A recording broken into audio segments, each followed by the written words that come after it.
पिता के पेट से किस राजा ने लिया था जन्म, इंद्रदेव बने थे उनकी माता। यह बात इक्ष्वाकु वंश के काल की है। एक राजा हुए थे जिनका नाम था माद्यांता, जिनको लेकर कई सारी कथाएं सुनने में आती हैं, लेकिन हम यहाँ पर आपको ब्रह्मा जी से लेकर माद्यांता के जन्म तक की कथा एवं इतिहास का वर्णन करने जा रहे हैं। ब्रह्मा जी के मन से मानस पुत्र मरीचि से महर्षि कश्यप का जन्म हुआ। महर्षि कश्यप की 17 पत्नियां थीं, जिनमें 13 राजा दक्ष प्रजापति की पुत्रियां थीं, जिनमें पहली पत्नी अदिति के पुत्र विवस्वान थे। विवस्वान को सूर्यदेव भी कहा जाता था। विवस्वान से ही सूर्यवंश की शुरुआत हुई। विवस्वान के पुत्र वैवस्वत मनु हुए। वैवस्वत मनु के 10 पुत्र हुए। वैवस्वत मनु के 10 पुत्रों में से दूसरे पुत्र का नाम इक्ष्वाकु था। इक्ष्वाकु से ही आगे वंश की वृद्धि हुई। राजा इक्ष्वाकु ने अयोध्या को अपनी राजधानी बनाया और उन्होंने ही इक्ष्वाकु वंश को स्थापित किया। राजा इक्ष्वाकु के पुत्र कुक्षी हुए।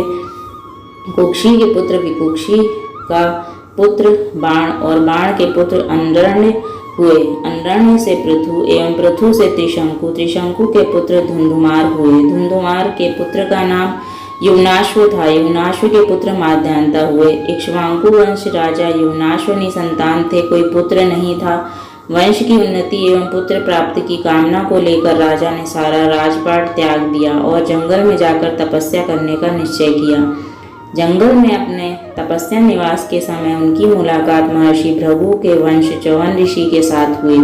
राजा ने सारा निसंतान होने का वृत्तांत च्यवन ऋषि को सुनाया। ऋषि ने राजा को पुत्र प्राप्ति के लिए पुत्रेष्टि यज्ञ करवाया, जिससे राजा को पुत्र की प्राप्ति हो सके। इस यज्ञ में कई सारे ऋषि मुनियों ने भाग लिया। यज्ञ की पूर्णाहुति के बाद महर्षि च्यवन ऋषि ने कलश में जल को अभिमंत्रित करके रख दिया। यज्ञ की पूर्णाहुति होने में काफी समय बीत चुका था और रात हो चुकी थी। सारे ऋषि सो चुके थे। उसी रात को एक घटना घटी। राजा युवनाश्व को भारी प्यास लगी तो जंगल में अपने निवास स्थान से उठकर महर्षि च्यवन ऋषि के आश्रम में पहुंचे और पानी की तलाश में राजा को एक कलश दिखाई पड़ा, जिसमें ऋषियों द्वारा अभिमंत्रित किया हुआ जल रखा था।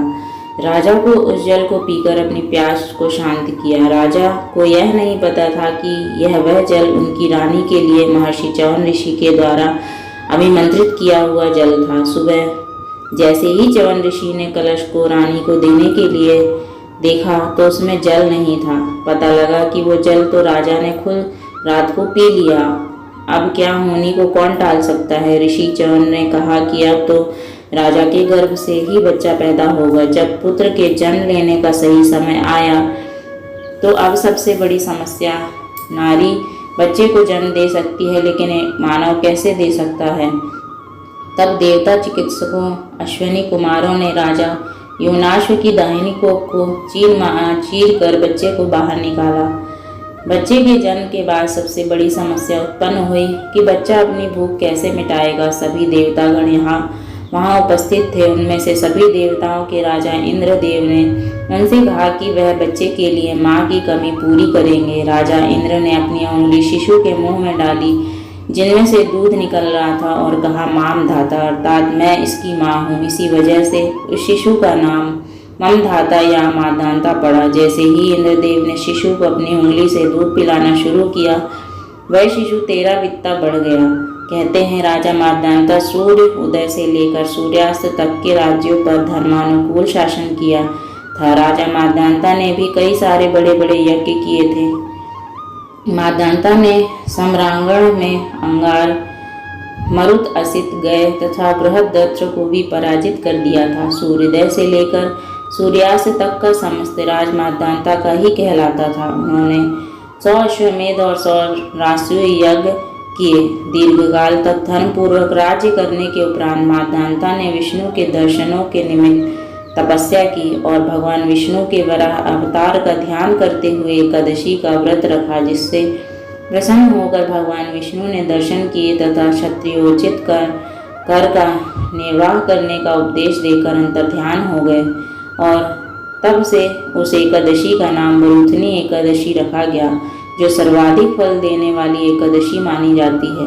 अगर कहानी आपको पसंद आई हो तो लाइक करें, दोस्तों में शेयर करें और ऐसी ही कहानियों को सुनने के लिए चैनल को सब्सक्राइब करें। धन्यवाद।